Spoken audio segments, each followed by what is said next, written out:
passionate about Cleveland sports. He's going in! Touchdown! Browns, Indians, Cavs, the Big Ten, and more. Cleveland is a city of champions once again! Andy and Jared, Cleveland and beyond. A swing and a drive! To deep right! Here are your hosts, Andy Billman and Jared Watson.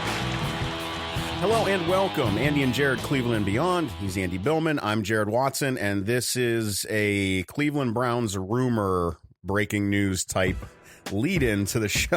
Cleveland Browns. We can't really call it breaking because nothing has happened. We are just breaking in with a lot of talk today. This being the what is today? The 6th of March. For anyone just to reference on their own. There's a ton of talk from Browns media, from Browns Twitter, and so we thought we would lead in with some of these rumors and our thoughts on them, and then this will roll into the episode that we're getting ready to post with Hayden Grove of Cleveland.com, who was at the Combine and gave us some great sound, actually. It was a great interview with Hayden. Browns and Cavs. Browns and Cavs, yeah, too. Browns and Cavs info and his thoughts on what the Cavs are going to do next season. So stay tuned for all of that following this quick break-in, this quick lead-in start. I don't have a name for it. Here's social media tidal wave. That'll work. That'll work. It's social media tidal wave because there's a lot of stuff that's being floated and really no one's attributing to anything other than the Duke Johnson news and Jamie Collins, which we'll get to in a second. This is Andy and Jared, Cleveland and Beyond, Pulse Podcast Network, and I think here's a great way to start it off, Jared. The rumors are going around. It's been slowly building, and you and I have avoided it, and I'm proud of us for avoiding it. And now it's time to talk about it. Odell Beckham Jr. possibly playing on the Browns. Because it's getting picked up now more on a level. I know you pulled up a couple references on a couple stations that have talked about today. Yeah, Albert Breer was on Bull and Fox on 92.3 The Fan, the CBS affiliate over there in Cleveland.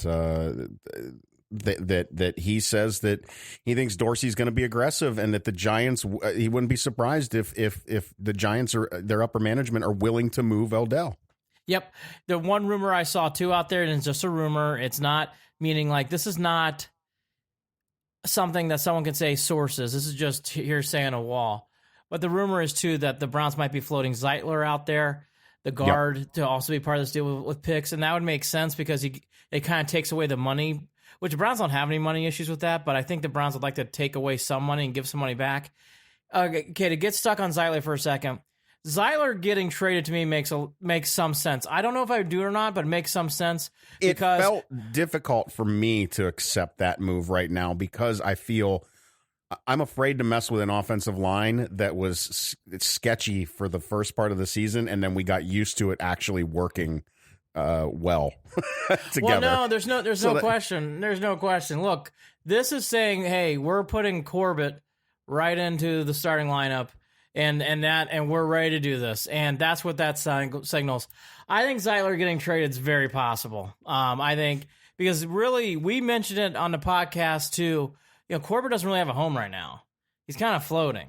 So this gives him a home. You're going to be starting now on the guard. You're going to be starting on the line. We have you figured out.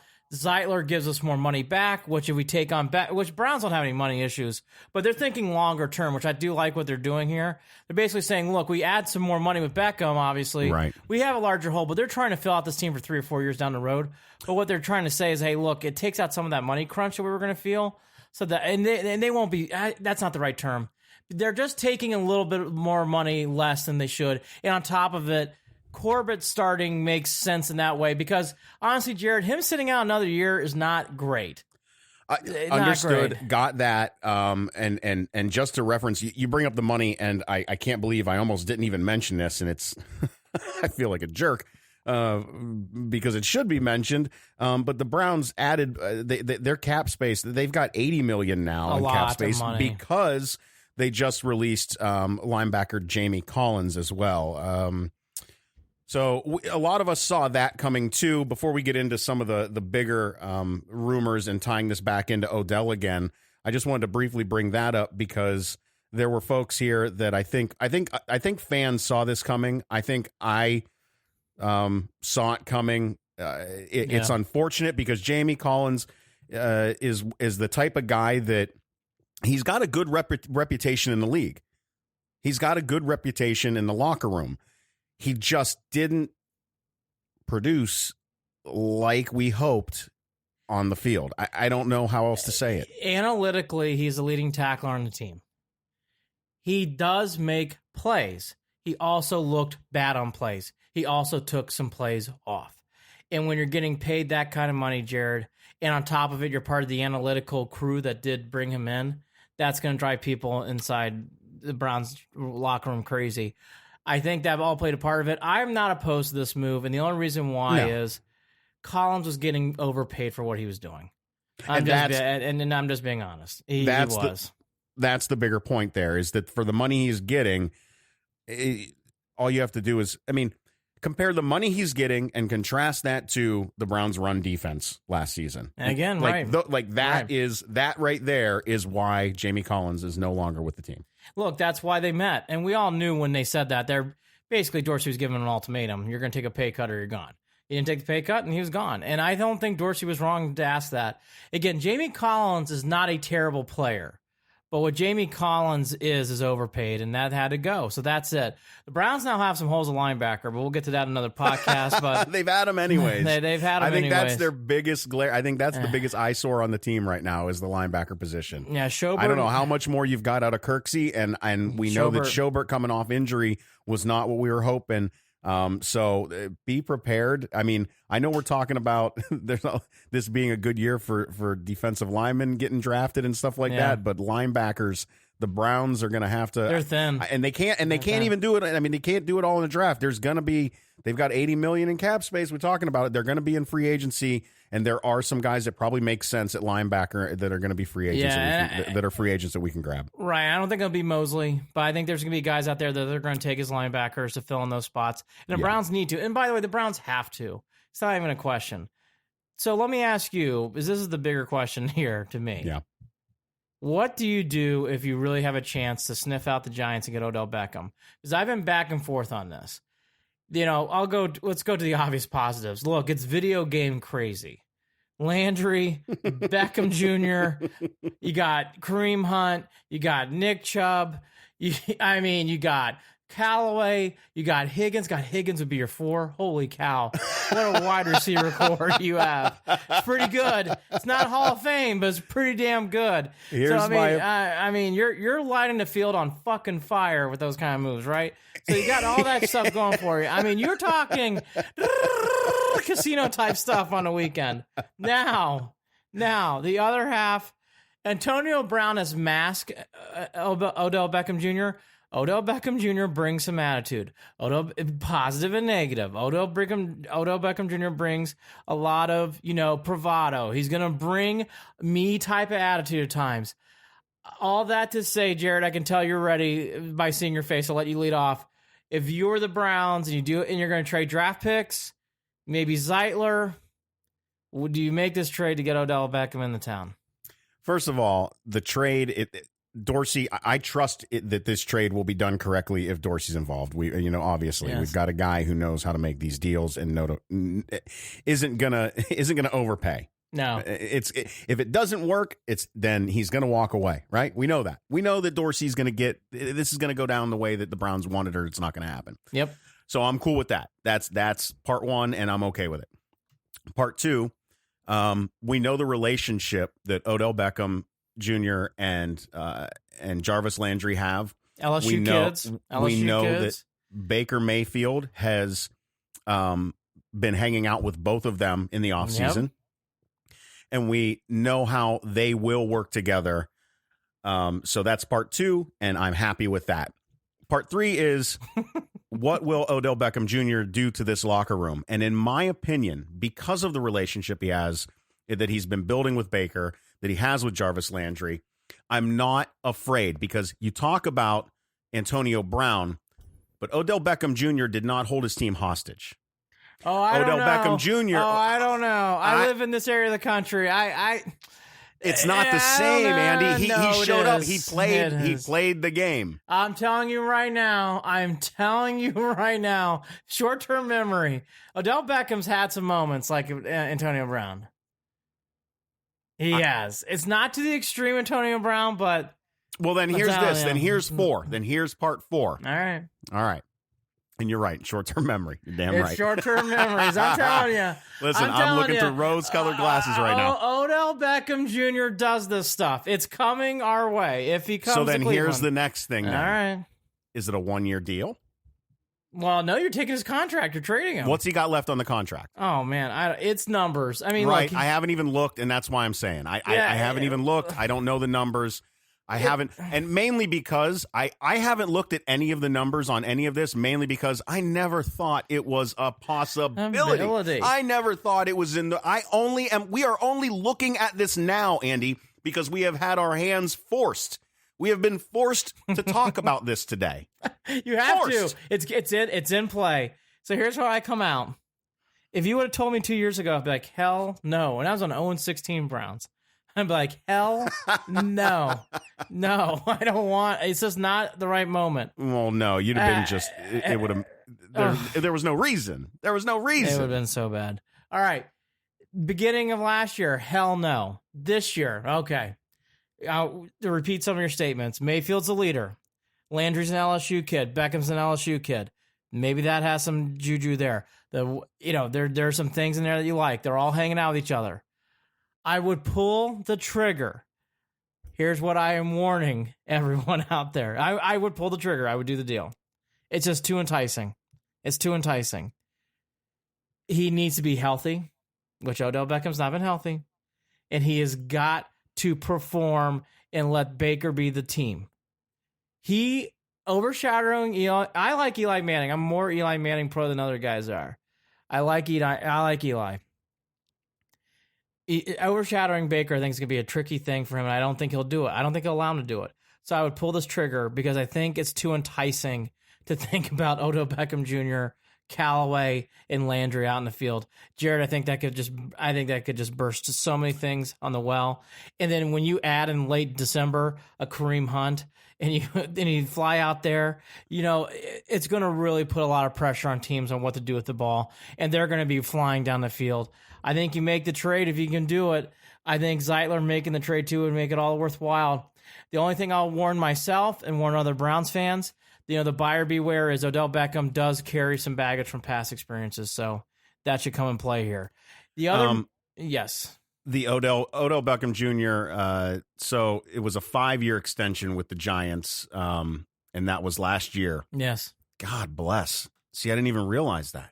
Yeah, no, it was last year. It was a 5-year extension, and it was maximum $95 million over the course of the deal. Yes. And $90 million base value plus $5 million in incentives, with $65 million in total guaranteed money. And so that was, I don't know. What do you do with that? I mean, do you spend the money now, Andy? Do you do that? Do you lock in? Do you do it because you hope that that's going to be the catalyst to get this team get the Lombardi Trophy to Cleveland, Ohio? Before these other guys come into their own time for contracts. Here's a simple math. You got to keep Odell for 3 years.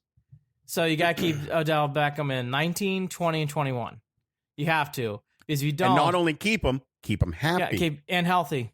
And keep him healthy. That's a lot. Again, Odell Beckham Jr. was hurt last year. So it's something to just keep in mind. I think it's too enticing, though. I've been around sports a long time, Jared. Guys like Odell Beckham Jr., when they play motivated, they play really well. We've been burned by wide receivers before coming for money, though. I don't think this is the same. I know it's not the same. No, I don't either. I'm playing devil's advocate. I mean, I'm going against what I already said in regard to Jarvis and Baker with this. Look, it's not the same. Look, I'm not stupid. I'll say it again. Here's coming out wide. Callaway, Beckham, Landry, and a two running back set. We don't even put a tight end in. What about Brashard Perryman? We even talking about him? If that move happens, does Brashard sign again with Cleveland? No. Yeah. No. But that's why this might be in play. Because maybe Dorsey's saying, you know what? I can't make this happen. I want Corbett to start playing guard. Get Zeitler out of here. Bring on Beckham. Jared, it's one of those kind of things that's bold. But Jared, it makes sense. It makes sense. I think that's why it's gaining steam. Now, Do I think it's going to happen? If I was actually at a table in Vegas, I knowing what I know now, what I'm hearing, can't believe I'm saying this. I think it's going to happen. Oh my goodness. I do. I'm surprised. I still think it's a 35% chance. I don't think it's even. I think it went from 10 to 15 to 35. I think it's adding pressure because the Giants need offensive linemen. A guard makes sense. They need draft picks. The Browns don't. Well, and we know the Giants are not going to admit it, and they won't ever let their fans know it. But they are. I think that they realize that it's time for rebuild. Well, yeah, and they've been talking about it up here forever. And again, that goes to the bigger point. You get draft picks. It really helps you out. You get a guard. I mean, it sounds silly. The Giants could really use more offensive linemen. Both lines for the Giants last year were terrible. To get a good guard like Zeitler really helps. It really helps a team like the Giants. It's enticing. So, again, get some draft picks, throw in that. I think you got it. I think it's something now to watch. I think that's where we should leave it. I think it's something to watch. I think you got to keep your eye on it. I will also say that, people have been – I thought there was a lot more overreaction to Cleveland Twitter yesterday. After today, it's not. It's really whipping into vortex form here.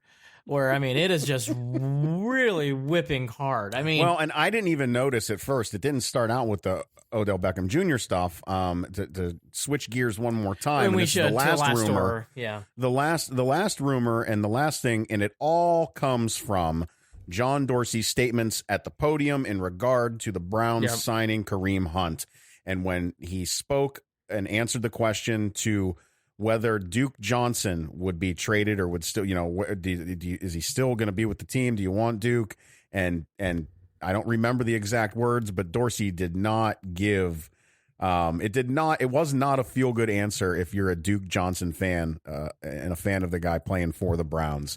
And it has now gotten to the point where the rumors are flying that Duke will be gone. They are complete rumors at this point. It is still, in my mind, at least, to the evidence, until proven contrary, speculative to some extent. Because we know, Andy, we do know that other teams want it. I mean, it's obvious. It's easy to say the Browns might trade Duke because other teams want him. You could say that about a couple of guys on that team. Yeah. But do you necessarily think that that's something that they're going to do with the running back position still? We talked about it, Andy. Kareem Hunt, we don't know what's going to happen and when he's going to be able to play. And do you really want Chubb to be the guy, only guy? I mean, I just don't know that that's a safe play. You and I talked about this. You can't. I just don't see. Now we're going to swing a pendulum. The reports are teams are interested in Duke Johnson. I think that's true. I don't think the Browns are going to trade him for two reasons. One, you just mentioned it. Your backfield now becomes thin. You have to draft a running back. And you got to draft a decent one. You need Which I think they might do anyways. They need to do that anyways, in my opinion. No, they do. They do. And again, that makes sense to me. But again, it's very different when he's your 3 or 4. He's not your 2 or 3. Yes. Right? That's a big difference. So that's number one. Number two, throughout the history of time, running backs who used to be the top dog in the league. Then it became quarterback, but still running backs really held in high value. Ever since the late 90s, the running back's really been devalued, and there's nothing more you can say that than the offseason.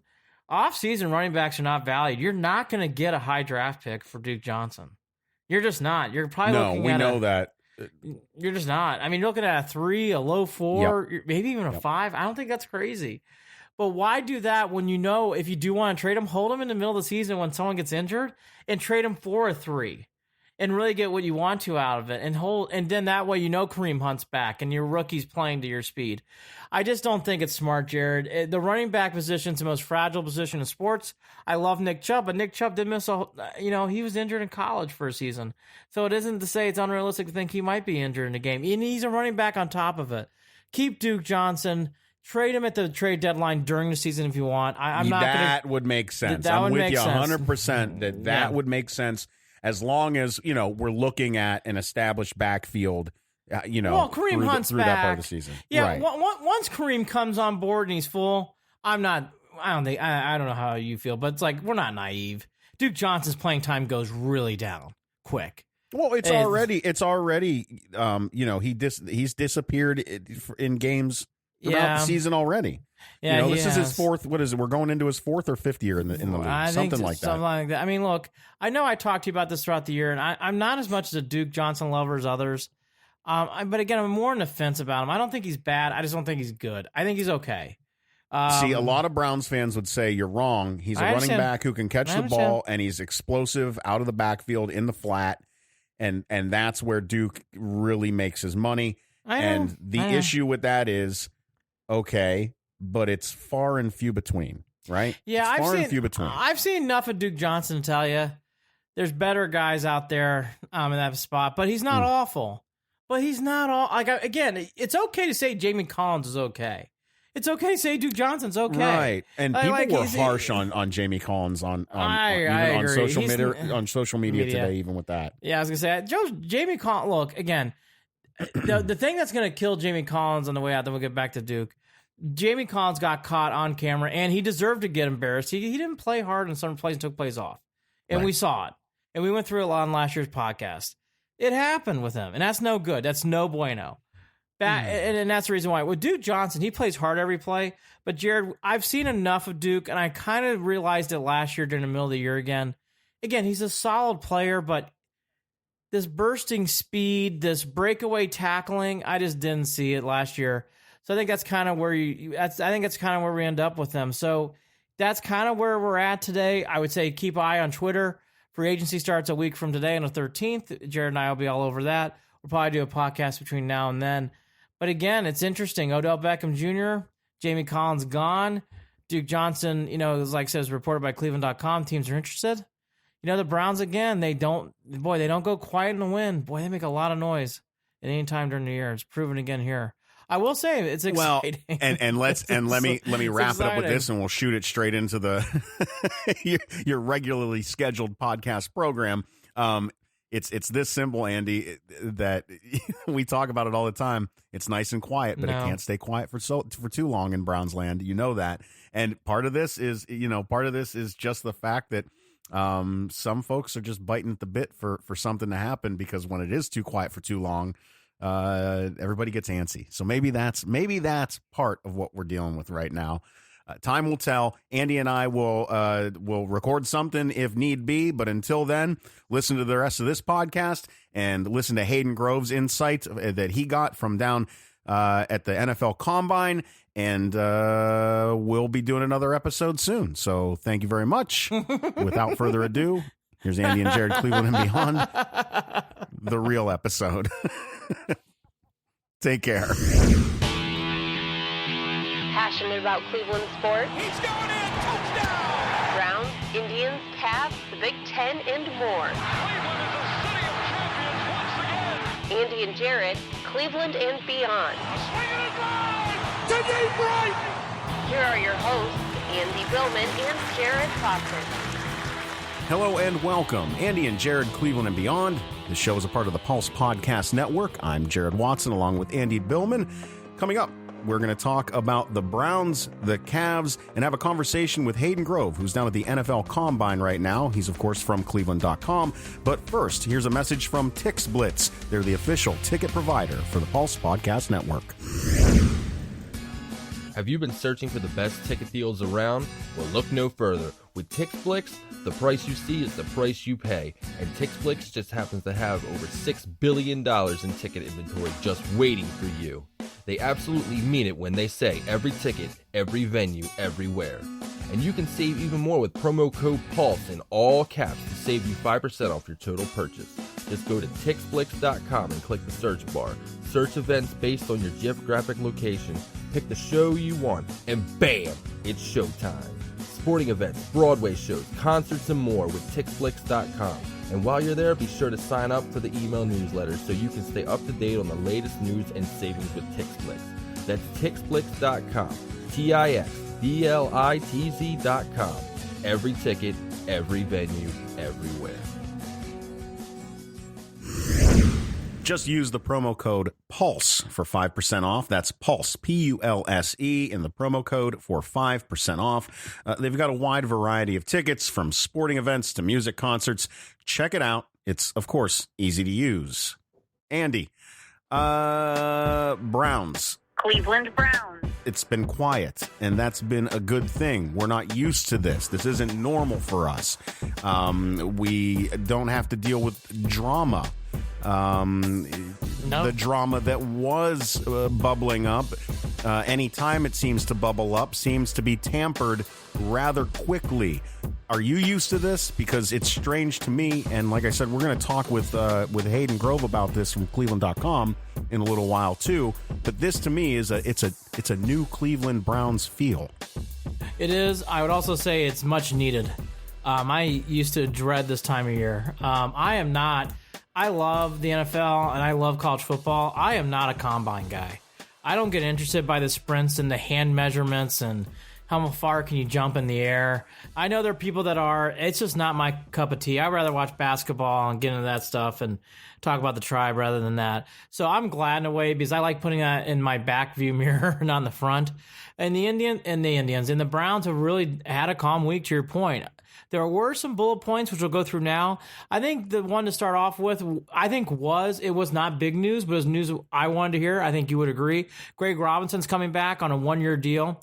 Made a lot of sense. And for people who were wondering why a 1-year deal, I thought it actually made great sense for both sides. One, from the Browns, you need to see if Robinson can back up what he did last year.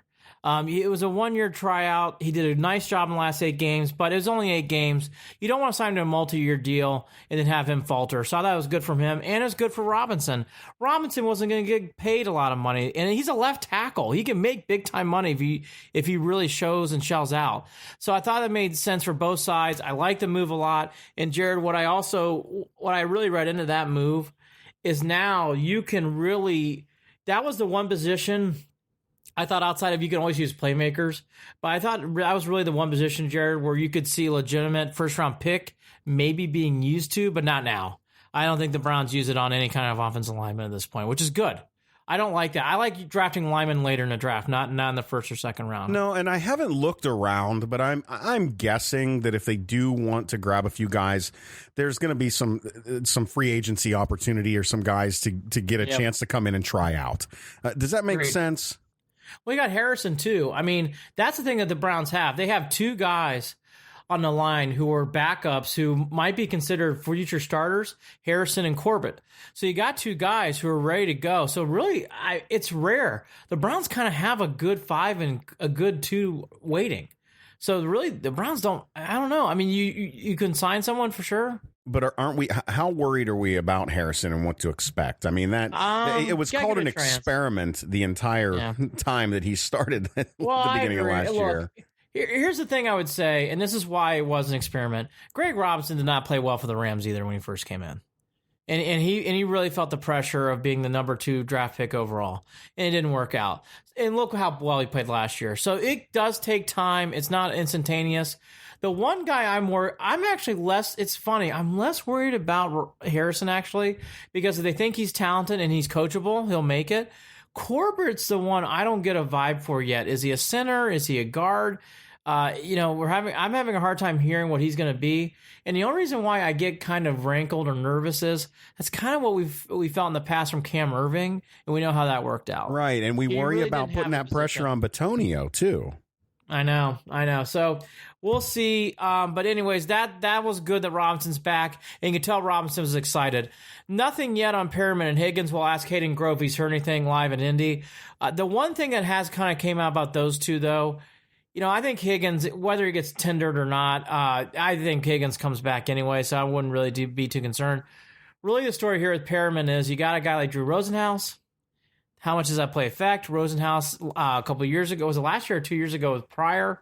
So yeah, a positive or negative effect with Rosenhaus. Correct. I mean, he's good at what he does, but that doesn't necessarily translate to a player being happy at the end of the day with the decision that's being made. Well, Rosenhaus worries about putting dollars in pockets. That's it. All right. And by the way, that's not a terrible thing either, and you need to do that. No, absolutely not. So we'll see what happens. My vibe is, I think actually for whatever reason or another, I think both are coming back. I do think, though, the Browns are going to have to pay the piper, not all the way, but a little bit with Perriman. Perriman, they're going to have to put a little bit more money than what they're probably comfortable doing right now. And if they don't want to do that, I think Perriman walks. But if they go the extra mile, and not a whole lot more, but if they go up a little bit more than probably what they're offering, I bet you Perriman stays around. Well, they've got the money to do it, too. And here's the other thing. You don't necessarily see other places where they need to throw a lot of money around. No, and Perriman could be a big help. Because if you bring back Perriman, I'll be honest with you, Jared, because Kareem Hunt is the other running back, I would say on offense, it's really debatable about where you draft other than a tight end. You could always use a third-string quarterback that you're developing, so probably something like that. Outside that, like you dropped a couple offensive linemen, but that's not until the 5th, 6th, 7th round. Jared, the offense is kind of set. Right. I mean, and we know that John Dorsey's we're talking about tight end. John Dorsey's even talked about Njoku improving his game as a blocking tight end. Well, it's a big year with for that him. too. Yeah. There's expectations there that are coming with these guys. I also think that you don't want to mess with guys that Baker has shown a chemistry with. And for sure, from almost as soon as he got with the team, Brashard Perriman made an impact and was a guy that Baker was not afraid to throw to, and that Freddie wasn't afraid to make the calls for those plays. No, I agree. And I think here's the last thing I would also throw in there about this. I think Perriman too, he needs to remember that he really found a home here. It really worked out for him. This team is on the up. I think that's what Perriman needs to, in fairness to Pryor, the Browns were not on the up. So Pryor, you could argue Pryor maybe got out because he knew what was ahead. In this case of Perriman, I mean, I think you'd want to be on a team that's on the rise. So we'll see what happens. Time will tell. I think the other interesting thing that kind of came out in the last few days outside of the Kitchens press conference is this Jamie Collins meeting. It's happening on Saturday. It'll be interesting to see how this goes. I definitely got the vibe. There's two guys that are coming into camp that I think I'm unsure about, and it's Duke Johnson and it's Jamie Collins. And it's through comments through Dorsey that's like, I don't know how much longer Duke's going to be here, and I don't know how much longer Jamie Collins is going to be here. Because he talked about what his future role is on the team, and for a veteran, that's alarming to hear something like that from your GM. I'm interested to see what they do with Collins. He's expensive. I think they're going to want him to bring down his price tag and his contract. We'll have to see that happens. Jared, I know a lot of fans weren't thrilled with Jamie. I wasn't on that bandwagon as much at times, but I will admit there are plays that we went through during the season where he takes off. It'll be interesting. I think Jamie might be pricing himself out of Cleveland if I'm reading into the comments from Dorsey. I'm okay with Jamie Collins leaving because, in my opinion, that linebacker position is one of the few areas that the team needs to pay a lot of attention to and needs a lot of love and care. And I don't know that Jamie Collins fits into the future of that core group of guys there at linebacker position. Now, when we're talking about Duke, here's the thing. There's a very simple thing that I see in regard to Duke with what is going to be the outcome if he doesn't come back to Cleveland. This feels very much like a guy that could end up going to New England and doing really good things, right? I mean, that's kind of a situation that you're looking at a guy that has a lot of talent. Had some family issues in the season that may have affected certain aspects of his play on the field, but that Cleveland fans love, and we can all see how good of a player he is. And it just feels to me, Andy, like it's the same. It's the typical situation of the type of guy that the Patriots would absolutely love to have, if that makes sense. Well, yeah, I think Duke Johnson too. I think he was in a weird spot. I think he actually liked Hugh and liked Haley because they used him and utilized him. So I think the offseason with Freddie is going to be important. I do think this offseason is important for Duke to connect with Freddie quickly if he hasn't. He needs to get in Freddie's eyesight. He needs to get in his range so he gets the ball. Yeah, because we also know that there's a possibility by the third round the Browns are drafting another running back. Well, again, right. I mean, it'll be interesting. And by the way, Dorsey's definitely not afraid to press buttons. I think the one position is tight end. I think the Browns need to draft a tight end. I don't care if it's later in the second, third rounds. I think the first round's too high. There's a kid out of Iowa. There's two tight ends out of Iowa I'm hearing a lot about, but one especially they're comparing him to Gronkowski. So I could see someone like that if he's available. But I mean, really outside that, that's kind of the offense. And Jamie Collins will be interesting to see where he plays. The other move before we get to Kitchens is Andrew Berry left. He is no longer with the Browns. He's now the VP of personnel with the Eagles. I think there's two takes on this. The first one, he obviously took a better job. He's obviously still well thought of in the league because the Eagles are not a team on the downward trend. They're on the upward. They won a Super Bowl a year ago. So for him to get a job like that says a lot about Andrew Berry. So that's a great job for him. And I think the other thing is, and you and I alluded to this back in the winter, and it's still winter, but back in January, December, who's going to win these internal battles? And analytics is dying. The gavel is really being salted away by moves like this. It's really down to Deep Podesta and probably a few other guys, but Deep Podesta and Berry's a lot stronger than just Deep Podesta. So I think that analytics hold and the grip in the organization, Jared's being loosened with that move. That's what I really took out of it. It's not a bad or good thing for Andrew Berry. So he might be great. I don't have a vibe on him. I know there's some people that love him, some people that don't, but it's I guys. think that's a fair opportunity. I don't mean to interrupt you, but I am. It's Jimmy. Jimmy loves him, right? I mean, that's the word that I hear, is that he's definitely a guy that Jimmy Haslam likes, and he was that up and comer. He's a guy that has a lot of respect in the league, or that people think highly of, and that some people think could end up back with the Browns at some point in his career. I don't know about that, but I know why people say that. If that happens, that means Dorsey didn't work out. So I want Dorsey. I think Dorsey will work out. But, I heard similar comments. So what you're saying is not inaccurate. I heard a lot of people. And again, he went to the Eagles. He didn't go to the Arizona Cardinals. He didn't go to the Giants who are in a rebuild. Like, he went to the Eagles. The Eagles are established. So that does say a lot about Andrew Berry's talents. So we'll have to wait and see. I thought the other big moment this week, and a very quiet week for the Browns, I thought Kitchens' first press conference outside of his introduction went really well. I was very impressed by Kitchens. He's got a Paul Bear Bryant type of personality that really cuts. He's the first coach in a while that really cuts through the cloth here in Cleveland. We haven't had a coach like that, honestly, probably since the Browns haven't been back. It's hard to kind of point out one or two. You can maybe point at Butch Davis, but I don't know. I mean, I think the overall thing is here, he really came through. The two things I thought I really took out of it is he has this motto, people building business. He uses that phrase a lot. I think you're going to hear that a lot. That's Paul Bear Bryant type stuff, by the way. That's something Brian would say. And the other thing that I did take out of, which lessened my worriedness about it, I thought what he said about Kareem Hunt was great. I thought he really showed a lot of care and a lot of thought into that.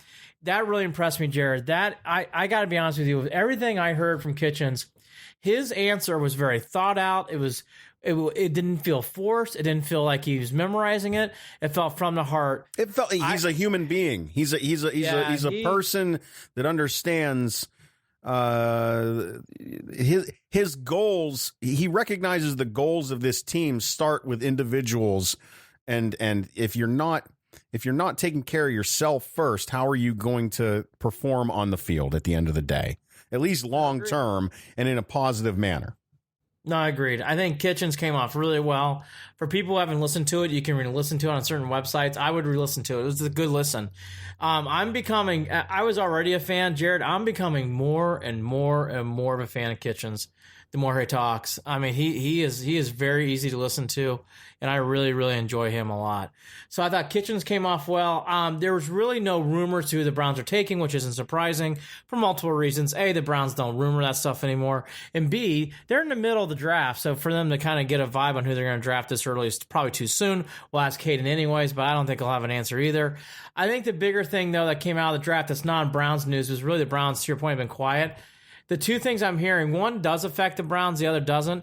It sounds like more and more, Jared, that Kyler Murray is going to be drafted by the Arizona Cardinals, which is amazing. They just took Rosen the year before. Isn't that strange? So it is. I did not realize that Kingsbury and Kyler Murray have such a relationship. I was listening to CBS Radio today, and they were going on and on about how much those two are tied at the hip. I guess Kingsbury really tried to get him to go to Texas Tech. Obviously, he went to Oklahoma. So he's got a long-standing relationship, and he's really putting his career on this draft pick. And Rosen, it's been mentioned and rumored that he's already knows he's out. So Rosen could be another guy on the draft market. I don't think he'll stay in Arizona as a backup. So, do you think that Arizona's making this move purely, well, not purely, but partially, I guess, out of seeing guys like Baker Mayfield and guys like Patrick Mahomes find success in the league and prove once again that that there's these dynamic quarterbacks with a different, slightly different skill set that might not meet all of the requirements, that other guys have when they're looking for a quarterback, that he can find success in the league? Here's what I would say. Russell Wilson's another example, too, for these guys. If you want to go all the way back to the 2000s, Drew Brees was barely over 6 foot. People hope Johnny Manziel was going to be that Johnny guy, Manziel. too. Oh, my gosh. We'll get to him in a second. Yeah, right. Him and his cheating girlfriend. Or wife, I'm sorry. He's married to her. Wife, right. Here's what I would say about all this for the Cardinals. You're putting a huge risk in drafting Kyle Murray. You're doubling down on risk by trading Josh Rosen, which is what you're going to do if you draft Murray. That's a lot of pressure on Kingsbury. It's a lot of pressure on our organization. So you better really believe, because not only are you grabbing the quarterback, you're releasing a guy who's still young. That's very unique, Jared. Doesn't happen often. I think that's a huge risk. But, hey, if you believe in him, that's a risk you got to take. The other news that I heard over the airwaves today, Le'Veon Bell, the two teams that are coming up, one is the Jets, which is not surprising. The Jets have been trying to get a running back outside of Isaiah Crowell forever to play there. So that would be that. I think it makes a lot of sense. The other team I'm hearing is the Ravens. And I think that would obviously add some juice to the Steelers-Ravens rivalry. And I'll be interested to see that happens. But I think Le'Veon Bell to the Ravens, I don't like that. I'd like to see Le'Veon Bell go somewhere else. I don't know how I feel about that, because in my mind, I feel like the Ravens are really, really cornering themselves into being a one-dimensional offense. Running, which is great. And they've got a great defense, so I understand that that was the difference maker throughout the playoffs and winning the Super Bowl. But at the same time, I don't think that sacrificing your passing game for the run game necessarily makes sense long term either. Well, I think they're going to. I mean, Jared, to your point, you're going to see basically a Paul Johnson, option happy running options. Here. Yep, I know. Yeah, I mean, you really are over there in Baltimore, and that doesn't bode well for the Browns at the moment. No, it doesn't. Look, here's the thing: teams like that, I actually think for the Ravens, it wouldn't be great, but it wouldn't be terrible. It means I think they're still 8-8, 9-7, 7-9. Here's what I don't like, though. I think Le'Veon Bell played motivated in Baltimore. And I think John Harbaugh can coach. I'd rather see him go to the Dolphins. I'd rather see him go to, the Arizona Cardinal. I want to, go get out of here. Like, I don't like. Yeah, so you have to keep. I think we need to start keeping our eye on this Le'Veon Bell thing, because if the Ravens really do land him, I think that is a big get for them. I think that would really work out well, and I think he'd play well in New York as well. So we'll have to keep our eye on that stuff. And then real quickly before we get to Hayden, I thought the other thing that you and I should talk about too is the new Johnny Manziel news. And here, you can go online and read about it. He's been kicked out of the CFL. He broke his contract. The one thing that I took in the story, Jared, is it made little to no noise in Cleveland. And you know what? I think last year it would have done not made a lot of noise, but I think it would have made some noise. And this year it just tells you how much it's changed. It kind of came and went and boom. Almost like a small pebble. Everything's been quiet. It really has been. Really has been. It says a lot about where this organization's going. And so now to talk more about that and more about the Combine, let's talk to Hayden Grove. And with us now, Hayden Grove of Cleveland.com. Hayden's been hanging out with the Browns while they're down at the NFL Combine. The Browns representatives getting the inside scoop from John Dorsey and Coach Freddie Kitchens and all the other good stuff that's been going on. It's been rather quiet in Browns land for more than a week, it feels like now. The longest Andy and I haven't had something crazy pop up to talk about, I think, since we started doing this podcast. Hayden, what's going on, brother? How are you? Guys, thanks for having me. I appreciate it very much. Hayden, is that the vibe that seems to be going on right now? The Browns, they're not worried about the number one overall pick. We're not looking for a quarterback, and everything seems to be calm. How weird is that for you? Oh, I think it's very weird because the Browns have been in the top of the draft for most of my life. Like 1999, I was born in '93, so I was 6 years old when the Browns came back, and for most of my adult life, I'm 26 now. 20 years, it's been pretty much they've been in the top 5, top 10, and the draft has been a big deal. But now it's 7, 8, and 1. It's a very strange feeling to be thinking about the Browns and not being in the top of the draft and not thinking about quarterbacks. I mean, as a quarterback guy, I love the quarterback position. I think it's the biggest position in sports. I loved playing it when I was growing up. I played in high school. I went to camps and stuff. I just enjoy the position. So it's a little bumming. It bums me out a little bit to not be able to focus as much on the quarterbacks because I really love that position. But at the same time, it's also kind of refreshing to not have to think about, who's going to be their guy? Who are they going to take? Blah, blah, blah. And because now that they're at 17, there are so many different options. I think they're going to probably just go with the best player available at a position of need. I think they're going to go with if a defensive lineman they love is there, and I think that's who they're going to take. If they have a secondary or a linebacker that they love and it's there, they're going to take it. And I think probably the chain of command is probably going to be defensive line, linebacker, secondary, and then maybe wide receiver last, because we know John Dorsey doesn't like to take wide receivers at the top of the draft. So it is a very weird thing. Last year was a lot more interesting, I guess you could say. There's not as much intrigue and interest in this upcoming NFL draft if you're at a Browns perspective. By the way, I'm fine with that. I'm tired of these. I will say before marches. Andy asks the next question, that is kind of silly to me, but it makes total sense that we would normally be flipping out that that our GM isn't looking at the skill player positions in that first round for that first overall pick that we have. Because if it were Ray Farmer, we used to throw temper tantrums over it as fans, and now we're like, oh, John doesn't want to. He doesn't want a wide receiver. Well, we don't care. He'll figure it out. We're good. Oh, that's exactly right. I mean, that's called trusting your GM. It's a good thing. I mean, the guy's brought in quality players, and I think you're at the point now where you got to fill these positions that maybe aren't the biggest headline grabbers, but they're very, very important. Having a good defensive line, as we've seen from Ndamukong Suh and the guys in LA. I mean, having those kind of guys can really change the game. So those are the guys that are going to help you get to a Super Bowl. And I think that they're at the time now where they really just need to fill in some pieces of that puzzle before they put the final piece in with maybe a big name here, a big name there, a really star talented player. Well, let me ask you then, I think the Cleveland perspective, now that the Kareem Hunt story's kind of died down, is still excitement. Are you getting that nationally too when you're walking around Indianapolis? I'm sure that, look, there's other teams in there that have played, that have been, obviously the Patriots, Saints come to mind, Rams. All those teams have been successful. The Chiefs, even though they didn't go to the Super Bowl. Are the Browns starting to be bantered on that kind of level, Hayden? Or are there still a lot of people saying, the Browns are up and coming, but they, we want to see it to believe it? Or what is your vibe nationally about the Browns right now? My vibe nationally is that Baker Mayfield has changed everybody's mind about the Cleveland Browns. I mean, Nice. That's the first thing, man. You guys got a quarterback. You're ready to roll. I mean, this guy is legit. He's got that charisma. He's got that arm. He's got that swagger about him. He's got everything you want in that quarterback.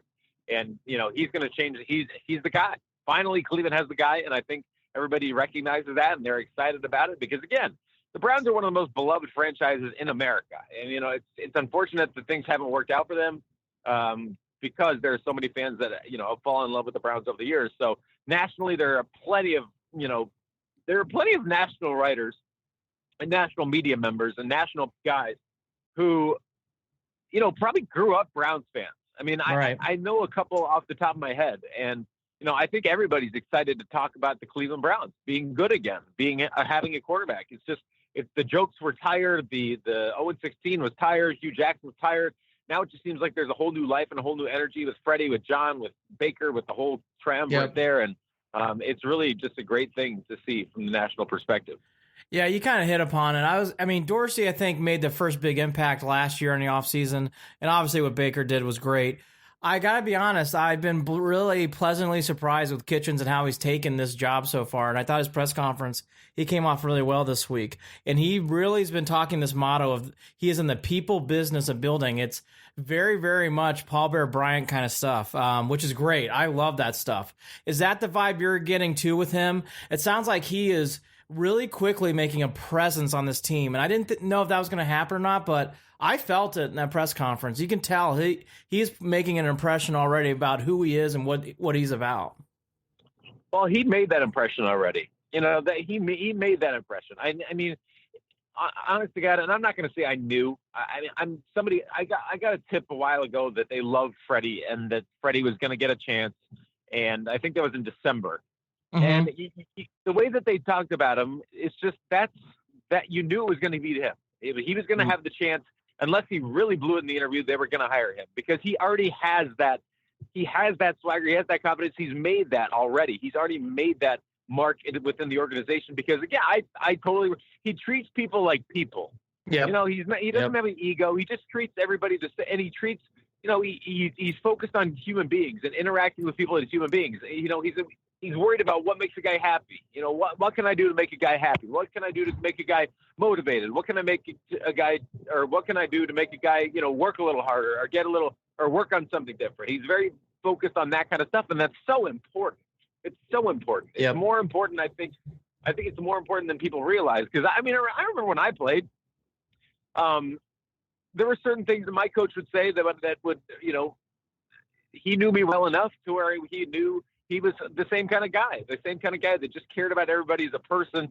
And he was one of the biggest influences in my young life, just again, because he cared about people and he would, take an interest in what I was doing off the field, take an interest in my family, take an interest in, it was just a nice feeling to have. And it made you want to play for him. And I think that's exactly what Freddie Kitchens is doing. And I think he's already made that impact with guys on the offense. And, he's certainly going to be doing that more guys with defense. I remember he was talking at his introductory press conference about, he's like, I wanted to know about Myles Garrett. So I went over and started playing pool with Myles Garrett. And I know that Myles Garrett likes playing pool, and he was talking to me about his family and this and that. I mean, it's just the little things that can make such a big difference. Hugh Jackson it just didn't feel like he cared about that. It didn't feel like he cared about his coaches. Didn't feel like he cared about his players on that level. But I think Freddie Kitchens is a people person, and he's made that impact. And it's been, I think this organization, I think, made a grand slam hire. Well, there's a few things there with that. One, it's almost like Hugh just didn't know how to relate to people, so we got that, and we already know, and I don't want to beat that dead horse. Two, Freddie sounds more like the guy that resembles the way that Tito operates in regards to how he gets the best out of his players with the Indians. And the third thing I wanted to hit on with you, translate this now, Freddie Kitchens' way of handling players to the Kareem Hunt issue and making sure he's a better person first before he's worried about how he plays on the field. Yeah, so I think Freddie, again, the whole Kareem Hunt situation, I think that's a big part of why they brought him in, is because they felt like, okay, this guy, we can relate on, we can do everything we can to relate on him, or relate to him as a human being, to relate to him, and to, make sure that he becomes the best human being possible, because the better human being he is, I can guarantee you the better football player he's going to be. And he's already a damn good football player.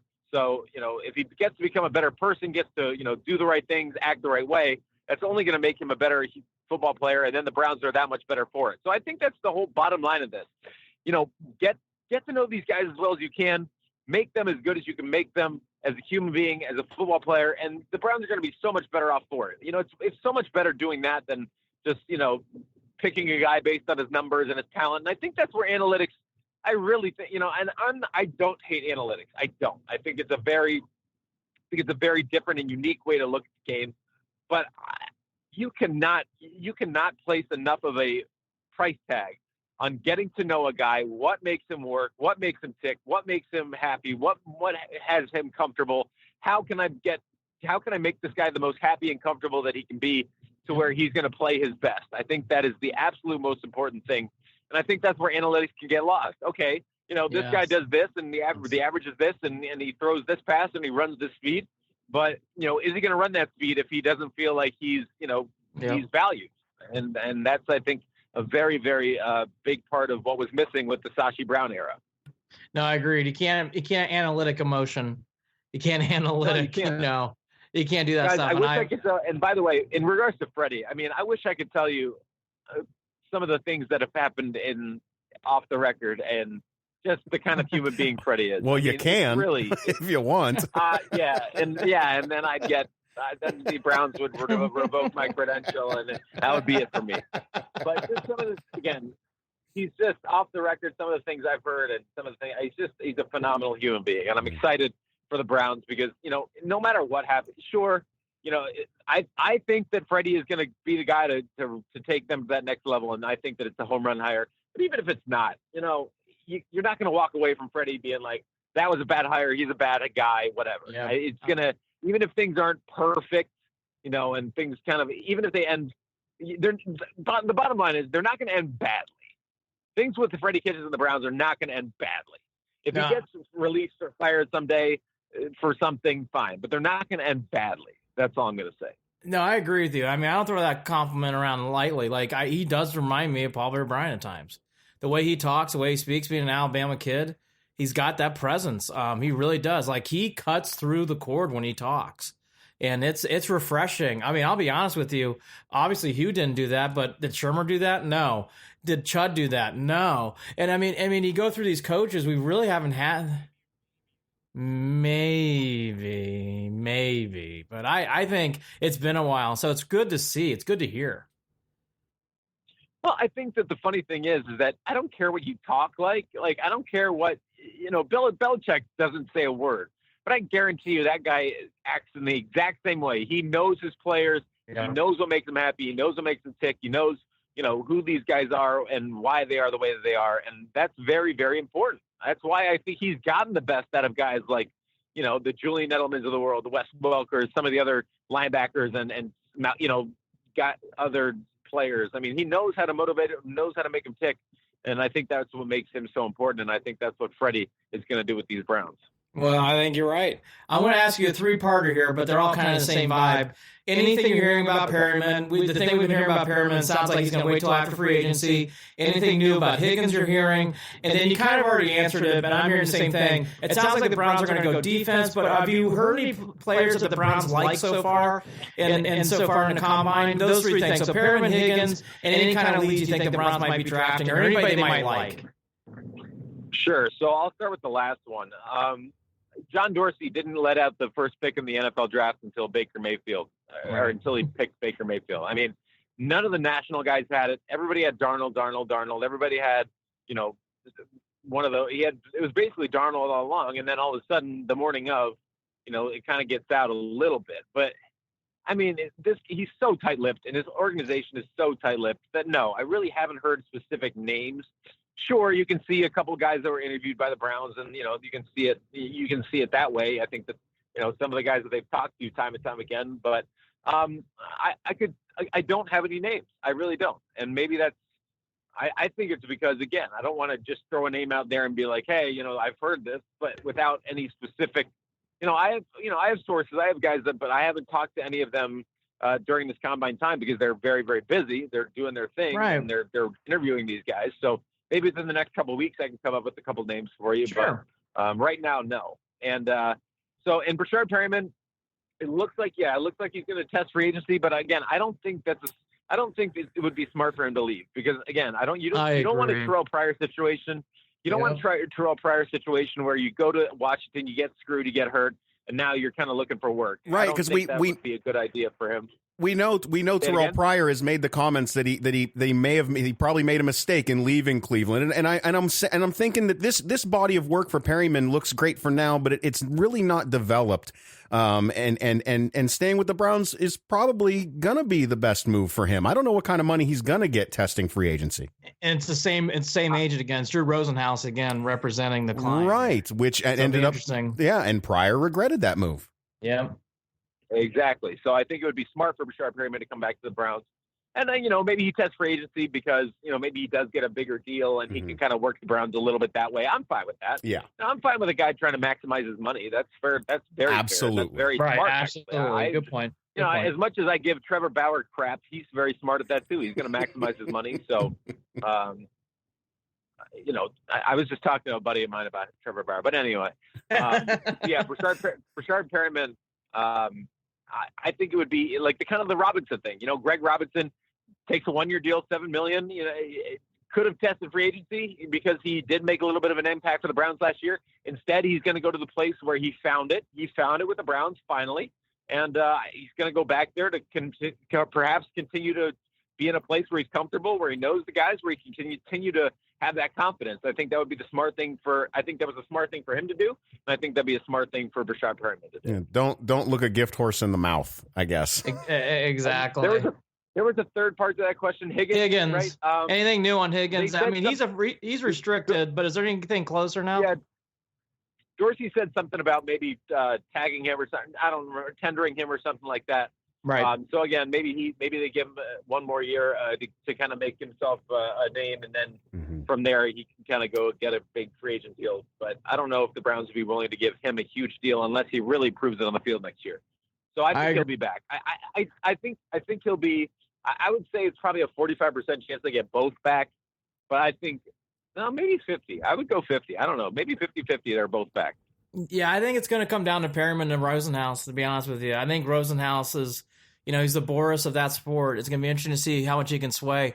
And, this would be a great time to transition to the, not to the baseball diamond, but to the basketball floor. So the Cavs, I think they're about ready to go into the abyss because you got March Madness, you got the Indians starting up. So I think we should talk about them now before they go away forever. I love the Cavs, but I got to be truthful. I think it's going to be tough, especially when they go on that West Coast swing in late March. I think the question that I want to lead you off with, we talked about offline briefly. What are you hearing about the head coach job for this team? I mean, is there any kind of rumor like, Gilbert in the past has tried to go after Izzo or Calipari? Is there anything like that being floated, or is it really just wait and see? I'm surprised that there's nothing been rumored yet with the Cavs. Well, I think there's a reason for that. And you mentioned off the air about Larry Drew, and I didn't want to answer then because I want to answer you now. Yeah.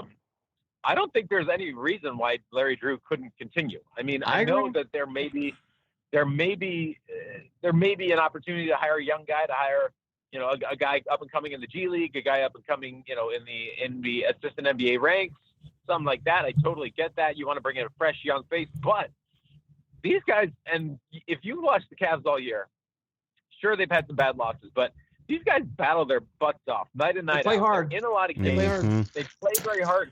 And that's a very, very, very, very difficult thing to do when you're that bad. I mean, in the NBA especially. So I don't know if it's, the new arrival of Kevin Love, Marquise Chris, Brandon Knight, those guys coming in and helping. I know that, I know for sure that Brandon is not the kind of guy that's going to loaf. He's going to bring it every day. And Kevin Love seems the same way. But for Larry Drew to have the respect of that locker room, to get these guys working hard day in and day out, I don't see why he couldn't be the coach of this team for the long haul. I mean, he's been in situations where it hasn't really worked, but I mean, he got in on the ground floor with this team, and I could totally see him coming back. But again, I do think that they're gonna do their due diligence on other guys if they feel like they might want to head in a younger direction. But I think there's a real reason for why they are not.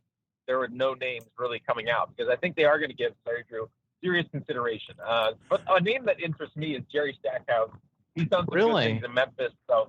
Yeah, he's done some really, really good things, and I'd be interested to see what kind of coach he could be. Hayden, in regard to Coach Drew, though, I mean, when he came into this, when he was put in this position, I mean, it took forever to even figure out whether he wanted to be the head coach, whether he wanted this team. Now, I mean, I don't think that's it. Okay. I think it was a money. I think it was a money thing. I think he if he was going to coach this team, he wanted to be paid like a coach. Gotcha. Right. That's it. I mean. That's all it was. I think he absolutely wanted to. I think he absolutely wanted to coach the team. I don't think that was the issue. I think he wanted to be coach. To be paid as a head coach to be paid. I mean, it's not like he was doing. It was half the year. I mean, he was at what? It was 6 games. He's coaching the team for 76 games. You want to be paid like a regular head coach. So yeah, understood. That to do with his desire. So. That makes sense. And then going into just listening to his talk about the development of Chetty Osman and the development of Colin Sexton over the period of this season, and he seems to be taking a lot of pride in how those guys have been playing this year and how they've improved from then to now, which I think there were some folks out there wondering whether Coach Drew wants to stay here and coach again next season, and that to me would be a sign that he's all in for coming back, possibly.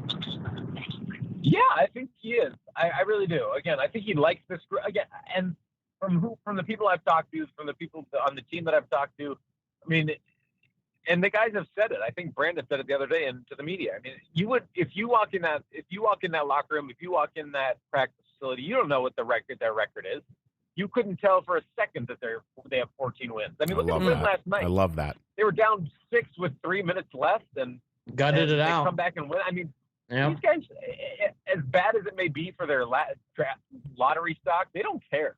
They're ready to play. They're excited about the opportunity to play together. They're a very good group, and I think that when and maybe Andy will address this again, but you were talking about guys that aren't coming back. Mm-hmm. I don't know if anybody's really leaving. I think everybody wants to be here if they'll have them back. I mean, maybe some of the guys get traded for better players or picks or whatever, but I think the group really enjoys itself. I think that they enjoy playing together. That's good. And it's a really surprising thing for a bad team. Well, I got to be honest with you. This team's very rootable.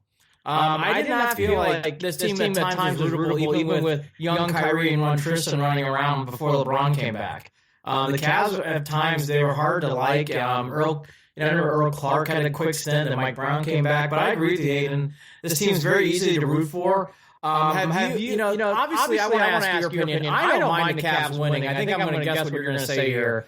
Because lottery stats aside, you're talking a couple percentage points about where they're going to end up. Anyways, I think it's great that the Cavs are winning these games. What's your vibe? Of course. I think it's great the Cavs are winning these games because it kind of shows them. Kevin Love was out, and that's a huge. I mean, that's a really, really big deal. And it didn't seem like it at the time because he wasn't playing well to start the year. But I mean, that's a guy who can give you 27 and 10. That's a guy who can take pressure off of a Colin Sexton, off of a Jetty Osman, off of a Larry Nance Jr., off of a Brandon Knight. I mean, that's a guy who can take immense pressure off these guys and still play well. And I think that people just totally undervalued Kevin Love as a player because he was the third string and then the second string here in Cleveland. So Kevin Love is a tremendous, tremendous player. And his ability to be on the court is helping Colin Sexton, helping Jetty Osman, helping so many different guys. And I think it's very, very important to remember that. So, I think it's good they're winning games because I think that winning games, legitimizes their belief.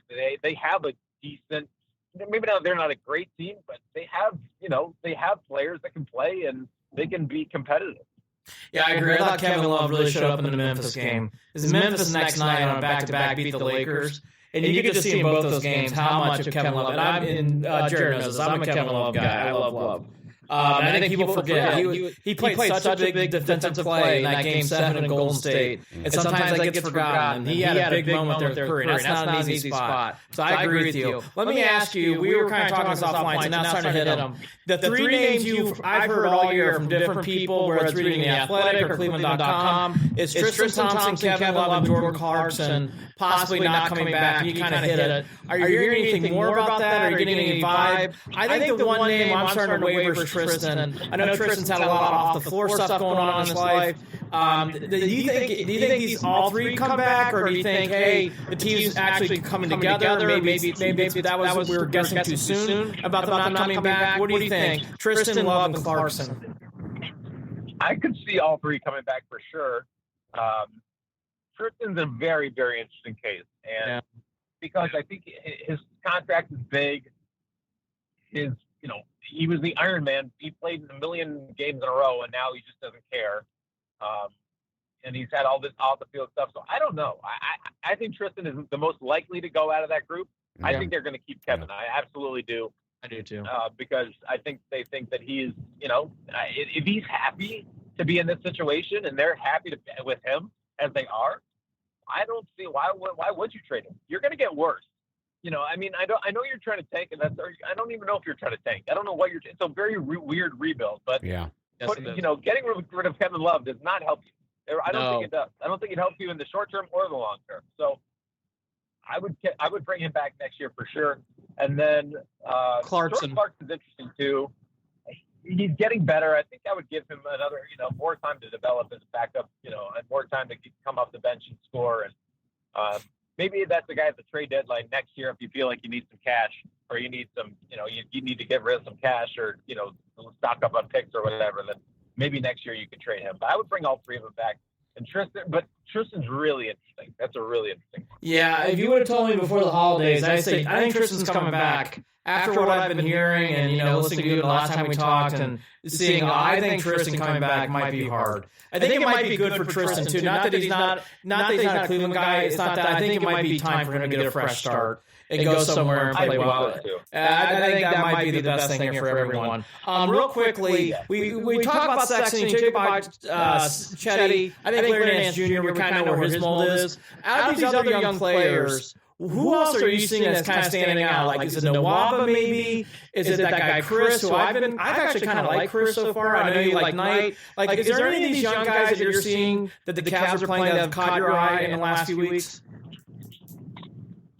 I mean, honestly, and I've killed Colin Sexton. I didn't think he was a good pick. I didn't think he was a great player, but I like the way he's improving. I really do. I mean, I think that you can see him really developing and kind of getting a knack for the game. Maybe I was too hard on him. I don't know. Maybe because I thought the Cavs probably should have just tried to get LeBron back and they should have traded that pick. But if they really like Colin Sexton and he's willing to put in the work, I like him a lot.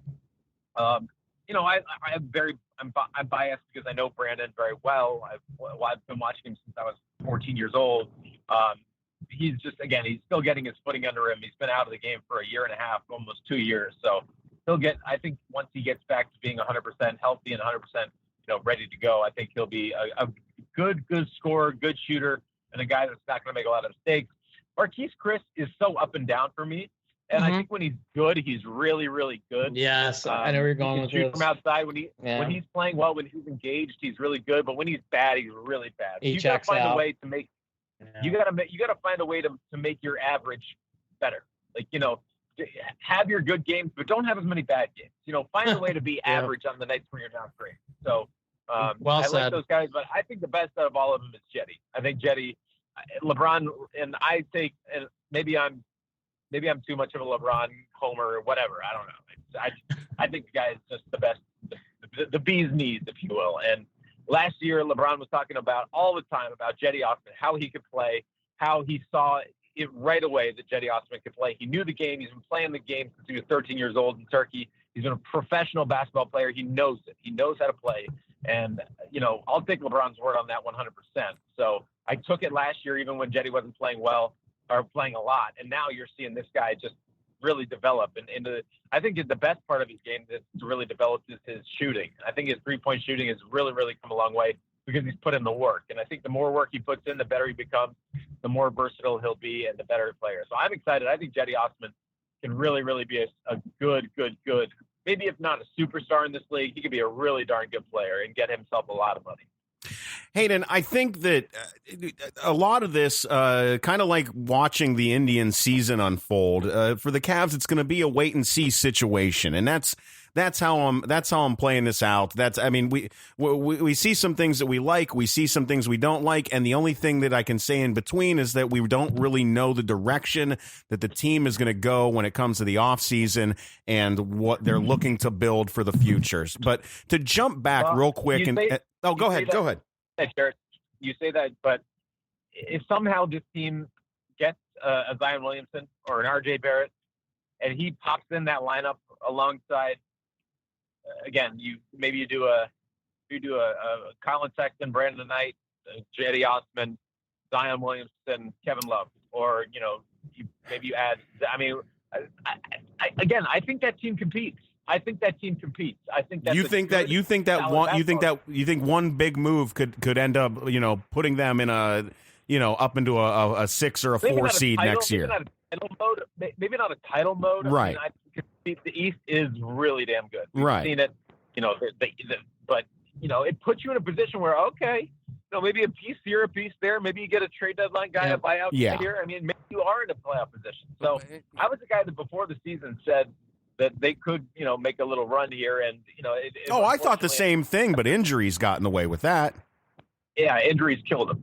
And Kevin Love being out immediately, the season was over. So I still believe that if you bring in a big guy, like a big name, like an RJ, like a Zion, and you put him alongside these guys that are improving, and then you have your star in Kevin Love, I think next year you could potentially be in the hunt for a playoff spot. Well, I would take it. And then to roll over and wrap this up with you, Hayden, favorite moments so far at this year's Combine, or whether it has to do with football or just what you love about being there.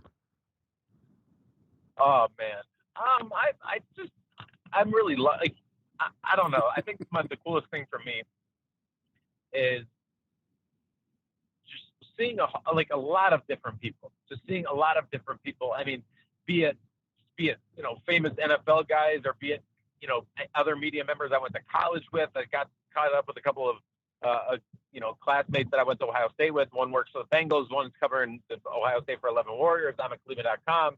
And then, we're a pretty close knit group in Cleveland, as you meant, or maybe it was somebody else that mentioned it. I've done a couple of radios today, but just like the camaraderie, it's a really good group, and I really feel blessed that the people that have taken me in have taken me in. I remember a lot of them growing up, and they've been very kind to me, and so I think all of that. I think just seeing the people and being around and having that kind of that tightness about us, and then also. I don't know if you guys have ever had Harry or St. Elmo's shrimp cocktail. It's like a famous dish, and I've had it I think I've had 4 of them in 4 days. So my goal is to have one. My goal is to have one every single day that I'm at the Combine, because it's so good, and I don't eat it any other time of the year. And so it's only like 4 pieces of shrimp. It's not like it's a huge thing, but it's just their cocktail sauce will like knock your socks off. Like, it'll blow your brains out. With its like horseradish sheet, but it's so good. I can't get enough. I got you. I'll take your word for it, and you can send me the recommendation. I know when I used to go to Daytona for the 500 for 3 years in a row, I had my spot and my amazing grilled clams or grilled oysters that I had all the time. So you get your dish wherever you go in a place like that, and just kind of stick with it. Hayden Grove, Cleveland.com. We seriously enjoy your insights and the fact that you get to bring that to the show for us. And we hope you enjoy the rest of your time there, and come back and give us some more inside scoops whenever you get a chance, brother.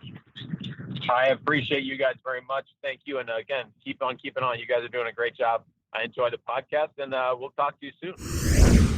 Hey, what's going on, everybody? This is 8-Bit Ray from the Gorilla Brain Podcast, part of the Pulse Podcast Network.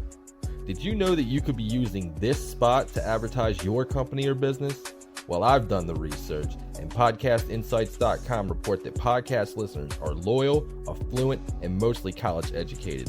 But most importantly, are 5 times more likely to interact with the ad they hear on their favorite podcast than an ad from any other medium. If you would like to advertise your company or brand with our network, it's simple. All you have to do is send an email to marketing@pulsepodcastnetwork.com. I'll say it one more time. marketing@pulsepodcastnetwork.com, and we hope to hear from you soon. Thanks to Hayden Grove, and thanks to all of our great sponsors. Jared and I also love to eat food. We love t-shirts. We'll take whatever free stuff you can give us. I will also, again, this weekend be doing my Thrive picks, my college basketball stuff. The preview coming up, we're going to be doing, as we get closer to free agency, doing some more Brown stuff, and we'll be doing a lot more college basketball stuff as we get into March. Real quickly to wrap up on the Cavs, though, as we talked about a lot of different areas in the Cavs, whether it's Chetty Osman or who they like, maybe Larry Drew has a chance coming back. Yeah. The one thing, more of a chance than I expected too, Andy. I got to be honest about that. That's why I wanted to ask it, because I think at this point, again, it's interesting. At this point, the Cavs are a team that loves putting out rumors. So for them not to have any rumors yet does say a lot about it. The only thing about the Cavs that I still am concerned about is I don't see yet where this is going next year. Like, I know this team hustles. I know this team plays well. But they're going to have to make a lot of structural moves, even if they get number 1 or 2 or 3, and they get one of the Duke kids, or they get the kid Washington out of Kentucky.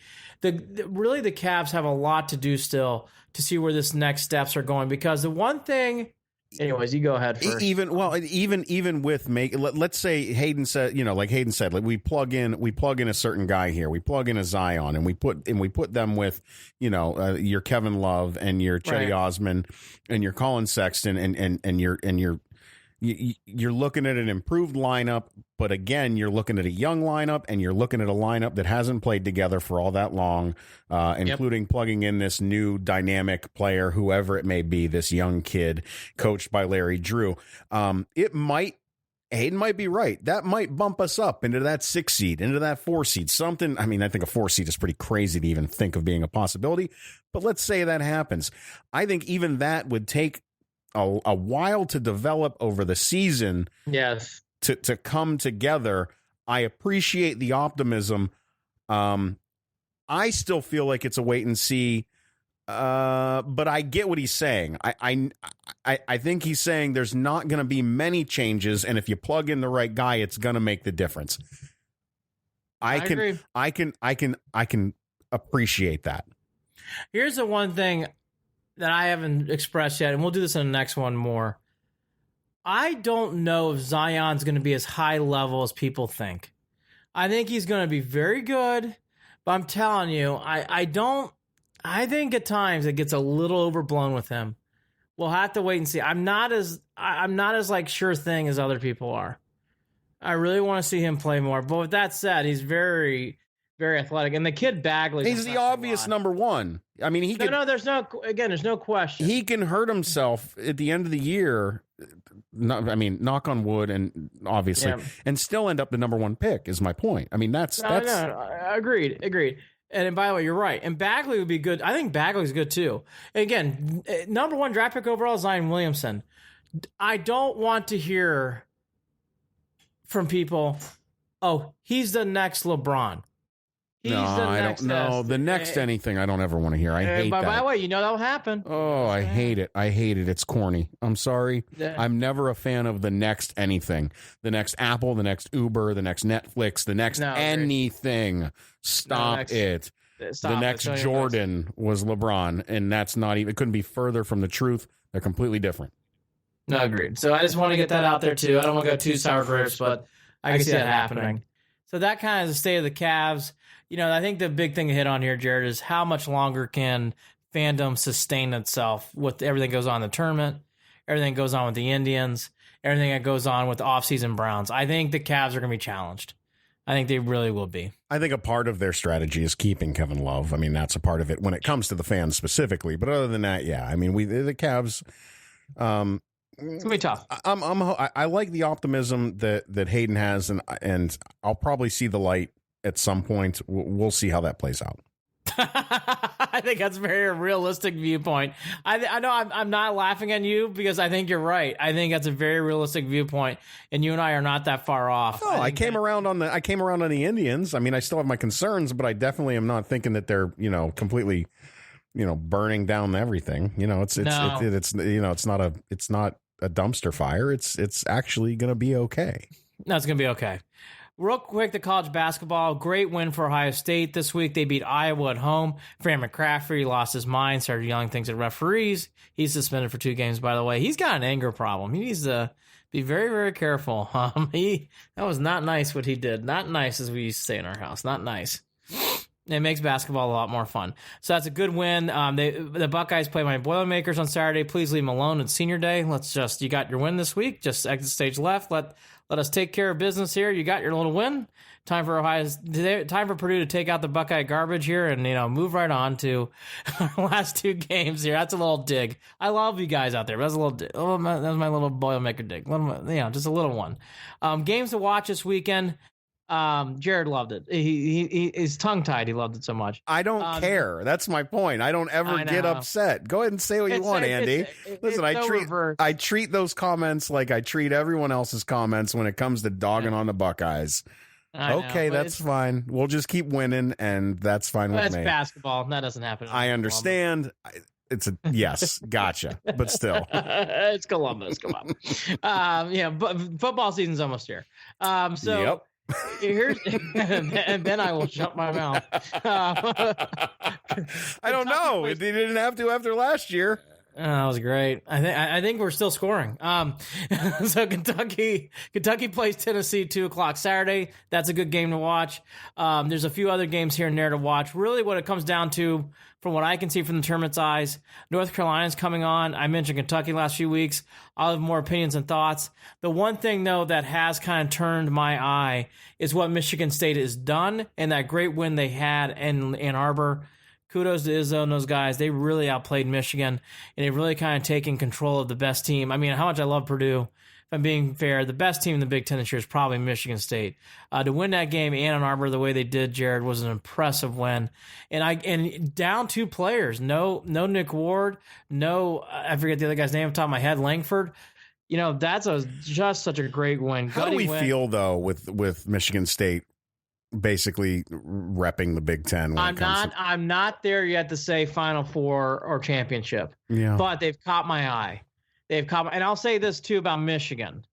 Michigan does this and then turns it up and ramps it up for the Big Ten tournament and for the NCAA. Well, I know. I think I feel better about Sparty than I do if. Yeah, exactly. I'll give Purdue a fair shot in one sense. Purdue has a player in Carson Edwards who can win a game. And Purdue usually doesn't have those kind of players. Carson Edwards can win and take over a game by himself.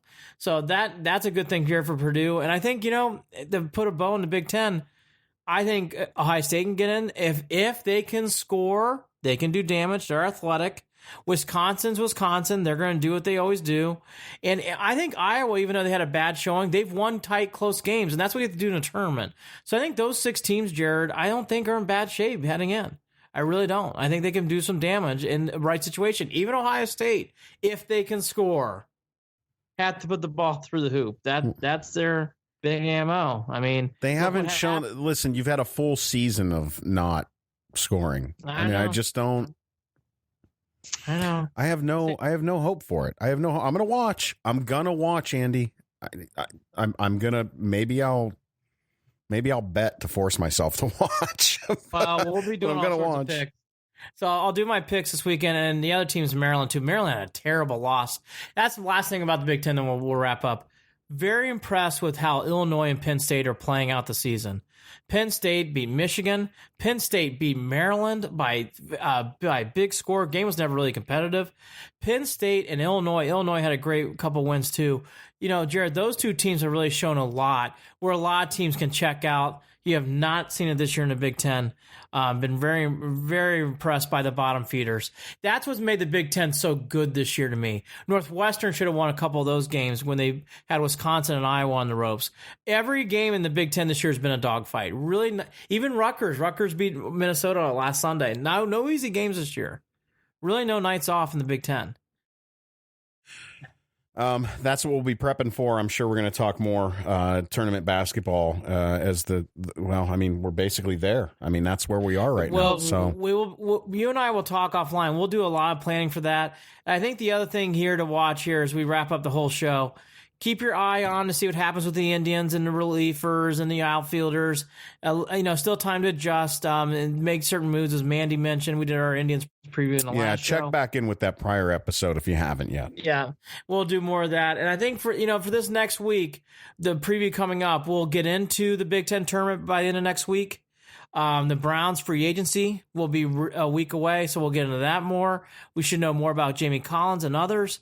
And we'll also probably at that time get a little closer to who's going to be in the outfield for the Indians, relievers. You're not going to have it set in stone, but Jared, usually around the second or third week, you start getting a vibe for how things are going to be playing out. Well, and again, Andy, I think it's gonna, even if they have it, not in stone, it's gonna change throughout the course of the first half of the season. And let's just hope that everyone stays healthy so that we can at least make these, so no one's forced into a spot. I mean, that's really all I'm hoping that doesn't happen, is that no one's forced into a spot because of an injury. Let's really see how this plays out. And I think by the midway point, not even, by about 1/3 of the way through this season, we're going to have a real solid idea of what we're looking for and what we're looking at when it comes to this Indians team. But again, do not forget, it's a long season. Long baseball season. Especially.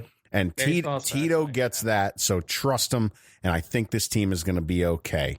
Don't forget, everybody, if you want, check us out on Twitter. Follow us at CLE and Beyond. Also, follow us on Facebook, facebook.com/Cleveland and Beyond. Shoot us an email, andyandjared@gmail.com. You can get a hold of us any of those ways. Leave us a message. Give us your thoughts on any of these Cleveland teams or Big Ten teams or whatever your opinions are. And we'd love to hear what you think of the show. And I don't know how we can improve it, Andy. Of course. Hey, look, I just wanted to end on this note. So you're always on a positive. 3 for 3. I was all 3 right last weekend. I even picked LSU. Oh, you needed that. That was fine. We're back at 6-5. We're back above the Mendoza line.